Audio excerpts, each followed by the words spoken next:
All right, folks, if you have stuck with me, I'm going to hopefully post this in just a few minutes. Uh, I just could not get a live video out of Facebook today. I don't know if they're trying to send me a message or what. um, we're going to talk today about an interesting little series of whiskeys here you might have heard of. The rare and hard to find Jameson Irish whiskey. I'm not even going to use the joke anymore. We're after our American Thanksgiving. We've had a very international weekend, but I don't want to go through this whole thing again. We're going to settle on Irish whiskey.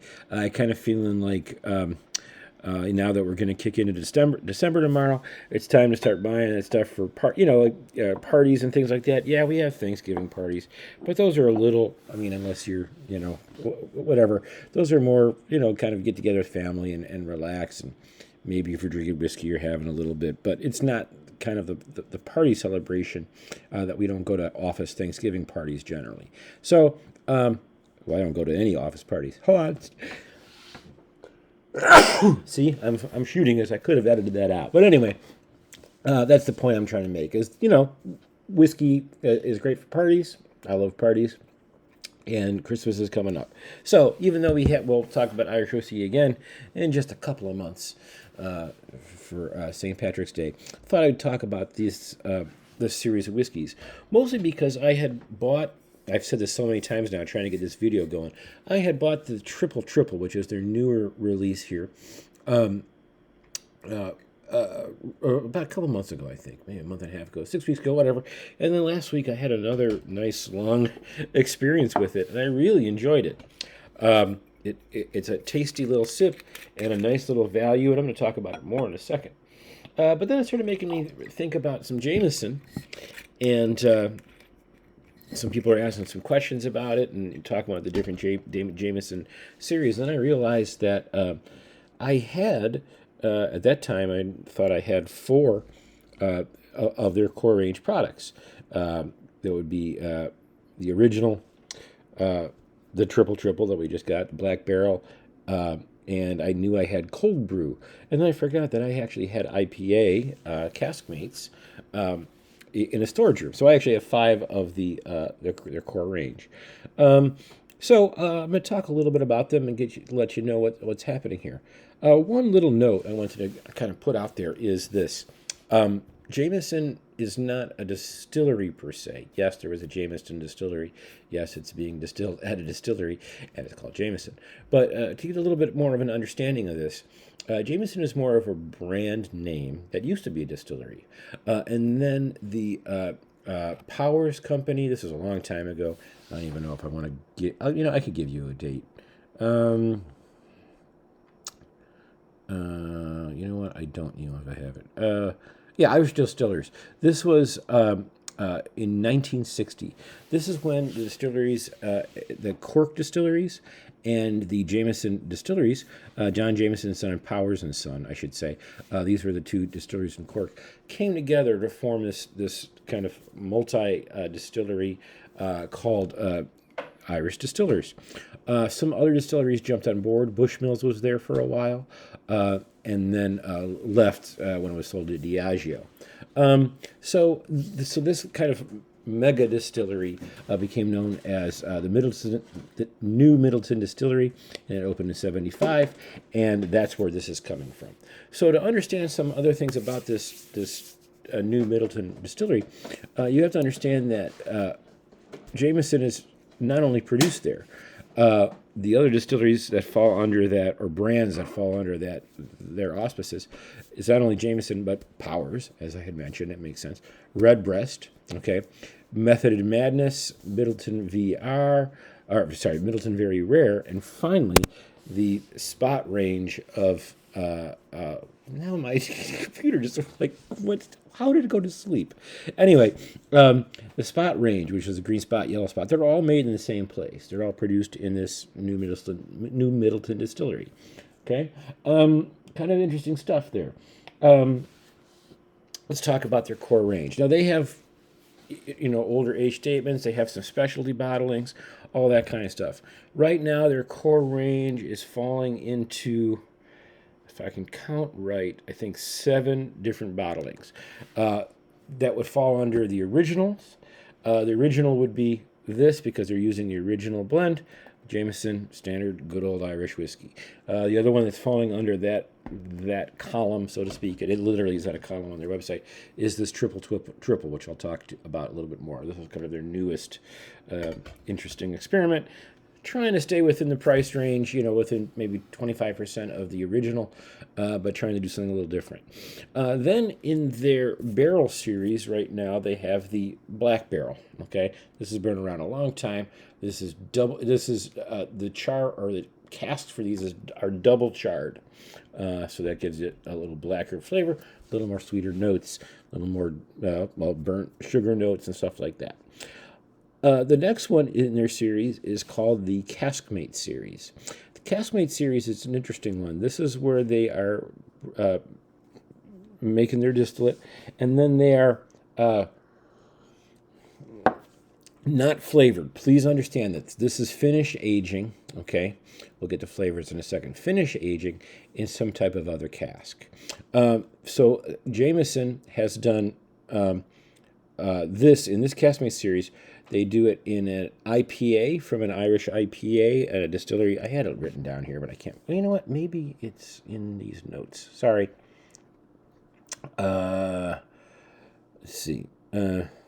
Franciscan Well Brewery in Cork. So they, I guess, are making.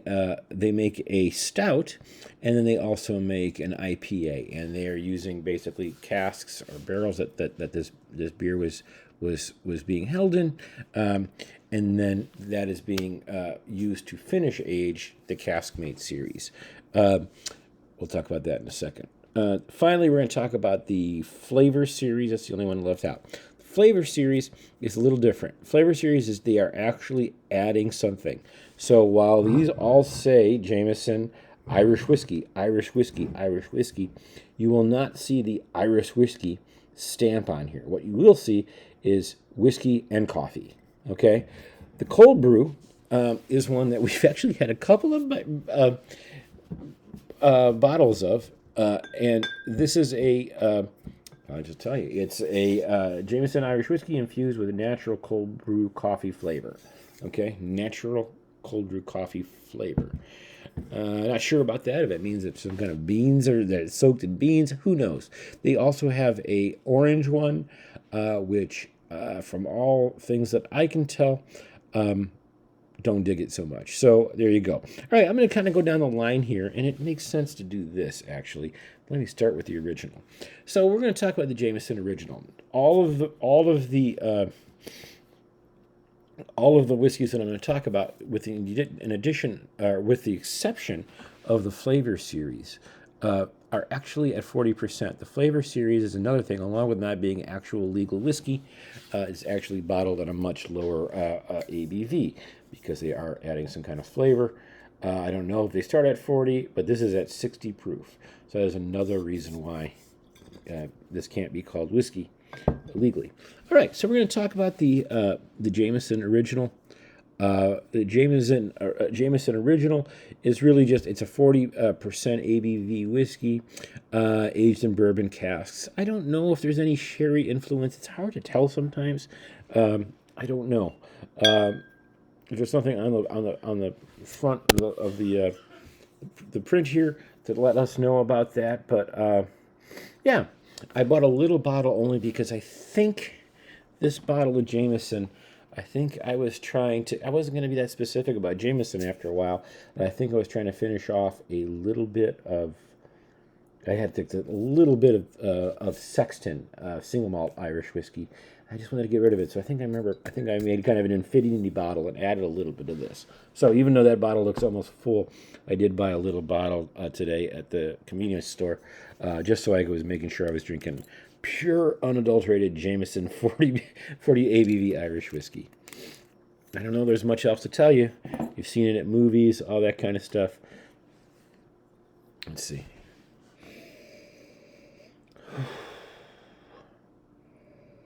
Right out of the note, you're getting a bourbon cask influence. It's interesting that I'm getting a little bit of the copper smell Okay, this is going to be a combination of single pot still Irish whiskey and grain whiskey, and I'm getting a little bit more of the. Nah, it's not pot. It's pot. This will be super consistent since they make it in big vats, so to speak. But this has a little more nuttier note than I'm used to. I'm really enjoying the nose on this. It's interesting. It's a little different from what I'm used to. I'm still getting that grainy note, and when I say grainy, I'm not really mean. I mean, yeah, it's made of grains. Obviously, it's going to be grainy, but I get more of this like gristy or just like a little bit of a not a harsh note. I don't know how to explain it. It's just not the opposite of maybe a luxurious scent. You know what I mean? You breathe it in, and it has like it's kind of like broken up. If that makes any sense. I don't know that it does to me. I don't know how it's going to make sense to you.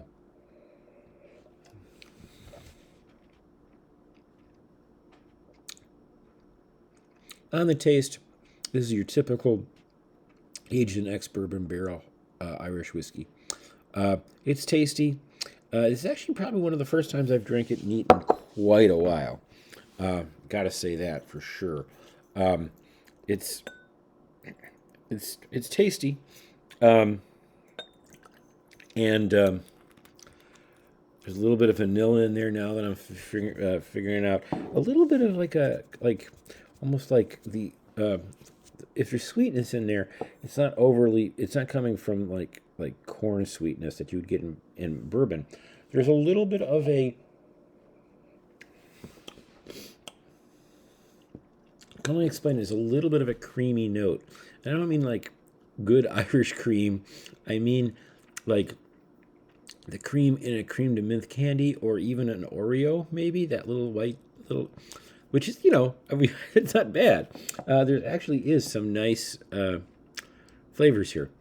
The only thing that is, of course, and this is going to be with the whole series, if it had a couple more ABV on it, I'd like to try this. I'd like to try all of these at a higher ABV. But then that would kind of be beating the price point. That being said,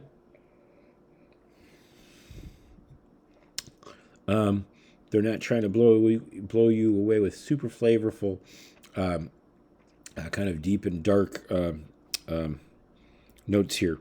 Yeah, it's okay. Would like to taste it a little stronger, a little more alcohol. Let's see. The next one we're going to talk about is the newer one of the newer ones. And you know what? No, I'm going to change that up. I'm going to go here to here, because these are also kind of going in order of when they've been released. We'll talk about the Black Barrel next. So the Black Barrel is supposed to be the same Irish whiskey. The poster, and it's interesting. This bottle's been around a little bit. I didn't drink a lot of Black Barrel. I used to love it, and then I don't know. Maybe it kind of faded for me a little bit. Still like it. Not much more information. It's gonna be 48%, but 40%. But like I said, it's charred twice, to really get kind of a. You just have to understand the difference between toasted and charred. Toasted means just that's it. They just kind of toast it and just put a nice burn note on it. Finish over the inside of the barrel. When they char it, this is actually starting to make it like the wood break up, and it's going to be more black. So that's why we're getting once you store whiskey in there, clear whiskey in there. That's why it takes on a little darker finish, darker age, that kind of thing, and it's also going to have some different kind of flavors.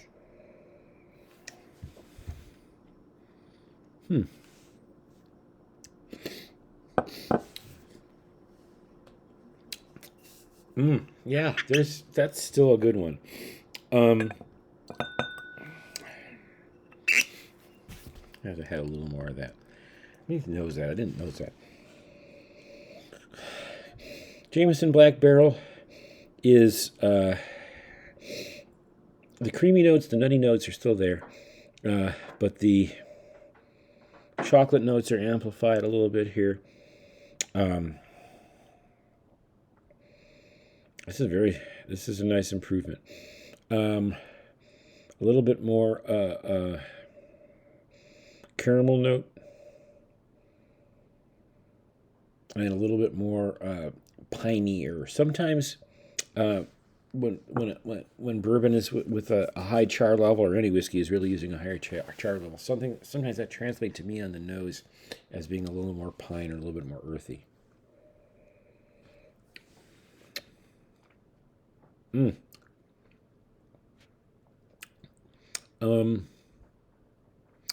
Tasty again.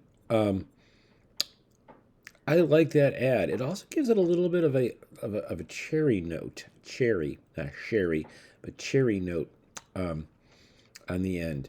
Um, yeah, pretty good. I might leave that there for a second. All right, so now in the middle of this, we're going to talk about the cold brew. Now, again, as I mentioned, there were two in this flavor series, cold brew and orange. I won't ever touch orange. This is a bottle at 30%, by the way.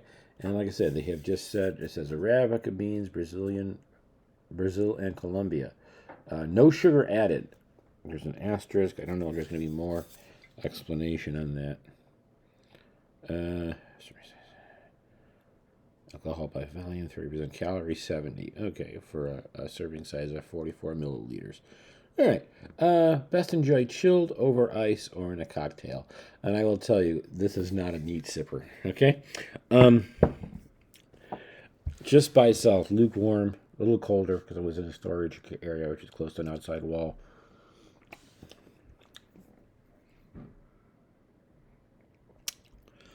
Yeah, it's interesting to taste this. This tastes like...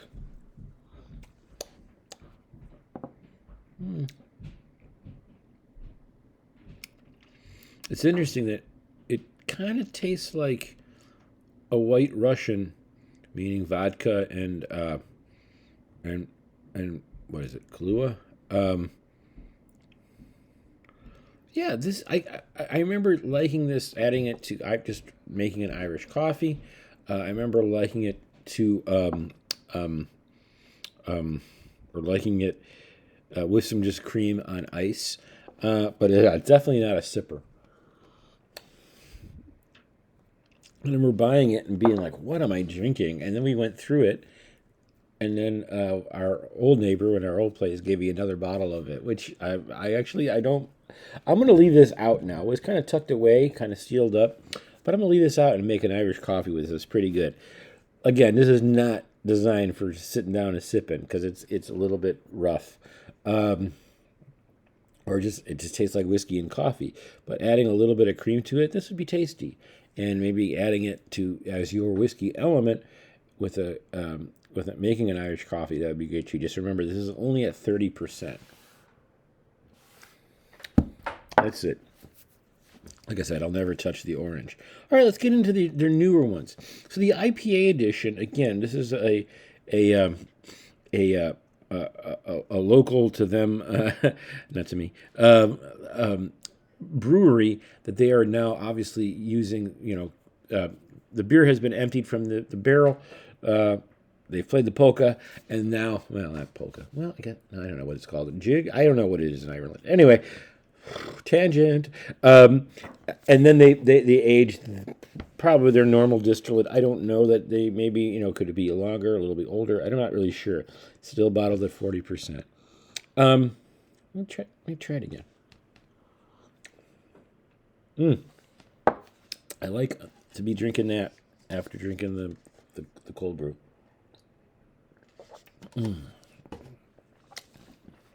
Now this is interesting because the addition of the IPA flavor seems to be also making it come off a little bit hotter, meaning a little bit more. Just that little bitiness from that IPA, that dryness that you get from the IPA finish. Like I said, they didn't add it to this. That's just a big difference on this. The flavor series, they are adding something to this. So it ceases to be whiskey. This is being aged in something that held a IPA cask or a Guinness cask. And I remember buying the Guinness cask because Michelle also remembers let me rephrase it. I remember having it. We both couldn't remember if we ever owned the Guinness version, but I remember we really liked that one. And this one is very, very tasty. It's not going to be my favorite, though. It's interesting getting a little bit of the IPA addition. It also, I noticed with all of their finishing, okay, that graininess note, that like, imagine that you're just like dry oatmeal. Imagine that, or even just oatmeal. You're eating oatmeal, and there's that, yeah, it's mushy and all that, but there's that graininess when the oats dry out on your tongue or whatever. That's what I get with like regular Jameson more than anything else. When I say grainy, that's the flavor. This one, and I've noticed with most of the Jameson's finishing, seems to cover that a little bit. This is very pleasant. I'm glad I found it. It's again, I could be on a kick. And then forget that I have something. Especially if I bought like a second bottle or somebody buys me a bottle. I'm thinking I'm going to drink this one the rest of the night. So I'm going to pour myself a little more. Finally, we're going to talk about what's going to be my favorite. All right. Just unfortunately, I gave it away there. This is their new triple triple. So the new triple triple, and I'll tell you why also is because it's actually cheaper than the IPA, the Caskmates, by a couple of dollars. Jameson Triple Triple, bottle at 40%, but they tell you here that this has been aged in bourbon, ex-bourbon, ex-sherry, and casks that held chestnuts. Okay? That's new to me. I don't remember too many other places or companies or whatever, distilleries, that are aging in ex-nut casks. All right? That's the next series of Jameson whiskey, Nut Cask. Ask her for shoot, I screwed up. Nut Cask. Ask for it by name. All right. Whew, that was. I sound like Irish, not like John. What did I sound like? George Harrison? Did I sound like Ringo? I don't know. My accent. I'm not an actor. So the Caskmates on the nose, you really do get a. It seems to exemplify or amplify the oak notes in there, and of course, yeah, it's nuts. You're going to get a little bit more nut note, nut note, nut note. But it seems the addition of the sherry bourbon. This is just one of my favorite sub 30 whiskeys out there right now. Definitely in the sub $30 price range. Irish whiskey, this is really phenomenal.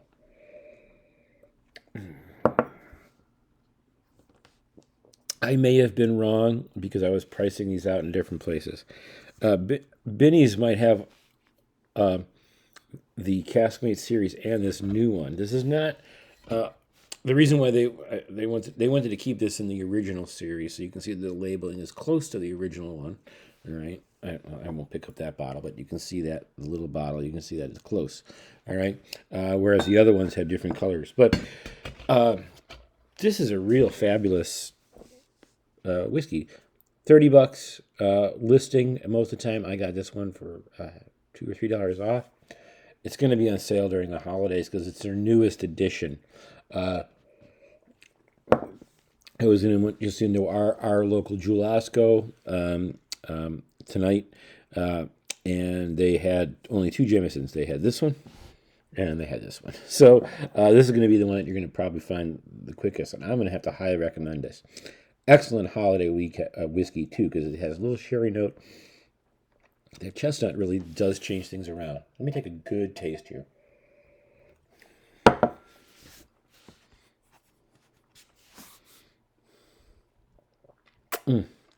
Yeah. This is just really outstanding. So I gotta say, you want some Irish whiskey and you just want to add a little bit of flavor without it getting too overpowered, and now you're not really drinking Irish whiskey, and you want something that's pretty affordable. I don't have to say, the Jameson Triple Triple, bottle at 40%, but it does actually taste a little hotter. Both literally, it feels a little higher than 40 ABV, and also has a little more tang than the other ones that I've drank today. Cool. All right, that's the Jameson whiskey. You'll be out in the wild. You might see Another one called Crested. You might see, what's another one that they might have out there? The Maker series. There's an 18-year-old. It's called Copper Crows or something like that. Copper's Crows. I don't know anything about it. I haven't had it. You probably find some other. And finally, I wanted to mention one more thing. We mentioned that the Caskmates is doing an IPA and one Guinness. Keep an eye out, especially in Chicagoland. For a little while, they had a IPA special edition, where they're using Revolution IPA from here in Chicago, the brewery here in Chicago.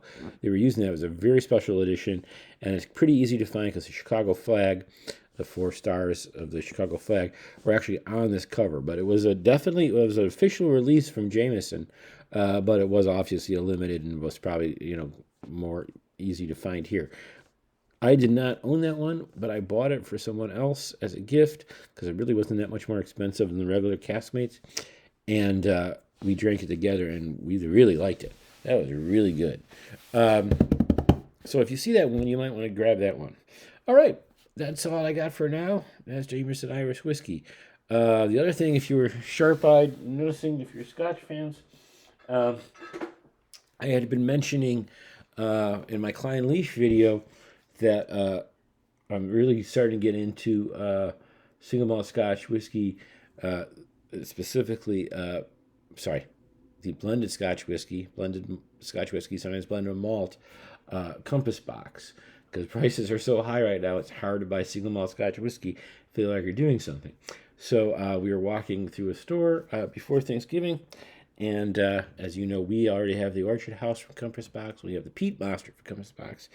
But there was one that is getting all kinds of great information as being a blended Scotch whiskey and getting all kinds of good reviews and all that kind of stuff. Won an Oswa Award, I think, which is the Online Scotch Whiskey Award. And we got ourselves a bottle of Nectarosity by Compass Box. I hate to say this next to these. I'd rather have this than these all day. But these are cheaper. Let me go through the kind of roundabout prices when I would give a score. So like I said, I think probably both of these are about $30. If you can get it on sale, or even at $30, the triple is my favorite of this. What's on this table right now, and like I said, $29 to $30. I give this an 8.2 right now. Right next to it, the Caskmates, very similar product. I would give this one an 8 point. Okay? Pretty good, okay? Don't think I'll buy another IPA. I'm definitely going to buy one of these. I don't know if I'd buy this. Black Barrel, that's kind of the oddball because now Black Barrel has really made itself way up into a $40 product. At $40, at 40% ABV, I don't care how many times you toast that barrel. Keep toasting that barrel. My Polish roots are coming through here. I mentioned that song twice. But I'll get us out. Ready? That's too much money. $40 for that bottle is too much. Sorry, Jameson. You're doing much better for me with this one. All right? And the other thing is I don't see the Black Barrel on sale that much either. So maybe it's just more costly to make, and they aren't going to put it on sale, and they're not. And maybe it's a little bit of the margins are a little tighter on that one. I don't know. Cold Brew, I'm not even going to give a rate because it's not whiskey. It's a nice thing to have on the bottle. On the table. Here's another way to describe it. I remember describing this to someone before.